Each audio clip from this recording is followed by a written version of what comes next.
যেন মনে হচ্ছে বাংলাদেশের প্রতিটা মানুষ সন্ত্রাসী, যেন মনে হচ্ছে বাংলাদেশের প্রতিটা মানুষ জঙ্গি।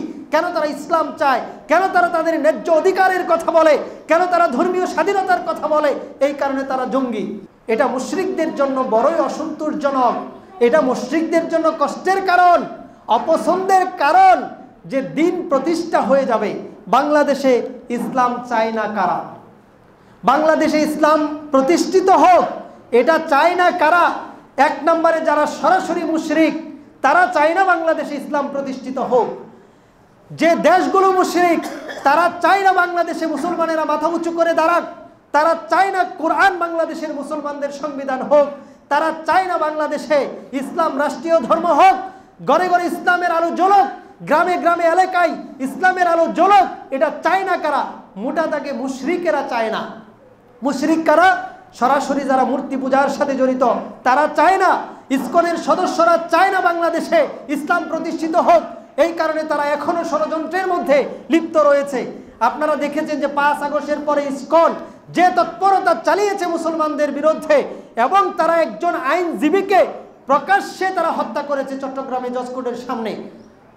আমাদের ভাইকে তারা হত্যা করেছে। হত্যা করার পরে যে অপপ্রচার চালিয়েছে ইন্ডিয়ান মিডিয়াগুলো, আপনি দেখেন, আমাদের মনে পড়ে সেই ফিলিস্তিনের ইতিহাসের কথা। ইসরায়েল মিডিয়াতে যেভাবে প্রচার করেছিল ফিলিস্তিনিদের বিরুদ্ধে, ঠিক একইভাবে এই মুশরিকেরা আমাদের বিরুদ্ধে প্রপাগান্ডা চালাচ্ছে। যেন মনে হচ্ছে বাংলাদেশের প্রতিটা মানুষ সন্ত্রাসী, যেন মনে হচ্ছে বাংলাদেশের প্রতিটা মানুষ জঙ্গি।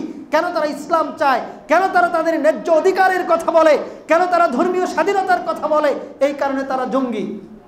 এটা মনে হয় ফিলিস্তিনিতে আক্রমণ করার আগে, ফিলিস্তিনের জমিগুলোকে দখল করার আগে মিডিয়ার মাধ্যমে ইসরায়েলেরা বৈধ করে নিয়েছিল।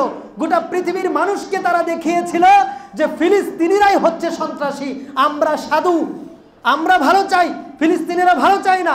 এভাবে প্রমাণ করার পর তারা একটার পর একটা হামলা চালিয়েছে ফিলিস্তিনের বুকে।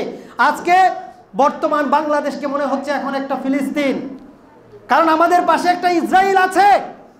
বাংলাদেশের গবেষক লেভেলের লোকেরা এই কথা বলেছে যে এশিয়া মহাদেশের মধ্যে একটা ইসরায়েল রাষ্ট্র আছে, একটা ফিলিস্তিন রাষ্ট্র আছে।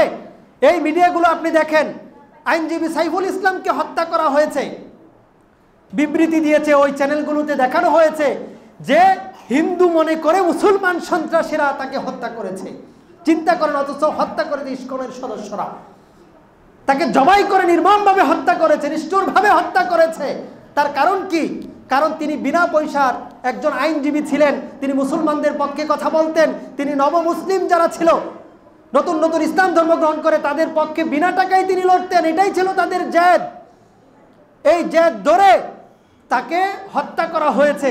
আর এইটা আবার মিডিয়াগুলো মুসলমানদের নামে অপপ্রচার চালাচ্ছে। সারা দেশে আপনি দেখেছেন আলেম ওলামারা মাঠে নেমেছে, কথা বলছে। তাওহীদি জনতার এই ব্যাপারে কথা বলা উচিত যে ইসকন নিষিদ্ধ হোক, কারণ ইসকন চায় না বাংলাদেশে ইসলাম প্রতিষ্ঠিত হোক। ইসলাম যদি প্রতিষ্ঠিত হয় তাদের গা জ্বালা শুরু হয়ে যাবে। অথচ ইসলাম যদি প্রতিষ্ঠিত হয় এখানে অমুসলিমরাও নিরাপদে থাকবে, প্রত্যেকটা নাগরিক বাংলাদেশের নিরাপদে থাকবে। কিন্তু ইসকন এটা সহ্য করতে পারছে না। তারা চাচ্ছে না যে বাংলাদেশের মুসলমান, বাংলাদেশের হিন্দু, বৌদ্ধ, খ্রিস্টান তারা একসাথে শান্তিপূর্ণভাবে থাকুক, এটা তারা চায় না।